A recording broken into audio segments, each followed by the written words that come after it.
So this is the last blog post, and I will be talking about integrating music into the classroom. So first, Catherine, you talked about how music can be used in teaching math and specifically multiplication. I remember learning songs for different numbers for multiplication in third grade. And what's really helpful about it is using songs that students already know so that they can just pull that from their background knowledge and use that to learn the multiplication song. And one example is the happy birthday song for the number 7, which would be 7, 14, 21, 28, 35, 42, 49, 56, 63. So I think that's pretty cool. Something that goes along with that would be the songs for language arts, like prepositions. I know I've talked about this before, but we would use a song that we already knew and learned all of the prepositions, and I still know that today too. So that's pretty cool. Leah, you talked about transitions, which I never thought about before. I feel like I need to research more about that because I'm not really sure how that would work, but I think that would be a really cool thing to do in the classroom. But you also talked about poetry, and that reminded me of my lesson that I just did in kindergarten.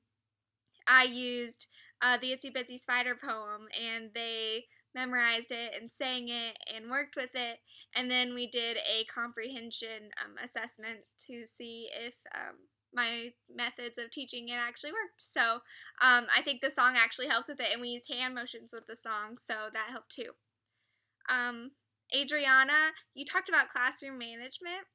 I think that's really cool, and being consistent is a cool idea. In kindergarten also, they do morning songs, so they always do the same ones. They start with kind of like a brain warm-up song, I guess, where they have to use their memorization, because it starts with the baby crying, and then they go through this whole thing, and then it's the baby crying and the grandpa as an engineer, and then they go through more, and it adds on every time, but they repeat it.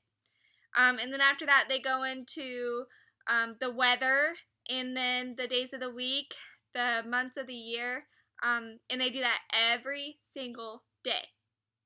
I think that songs with different languages, like in kind of a high school or middle school type of teaching, kind of can help not only teach a little bit of the language, but teach culture with it too.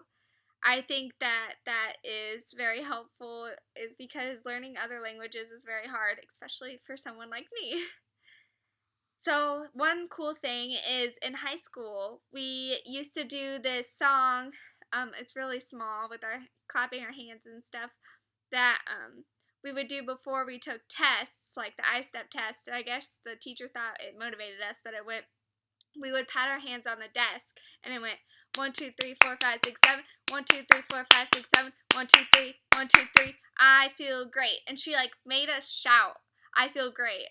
So it was embarrassing, but also it was something fun. Maybe it kind of relaxed us before this big test that we were about to take.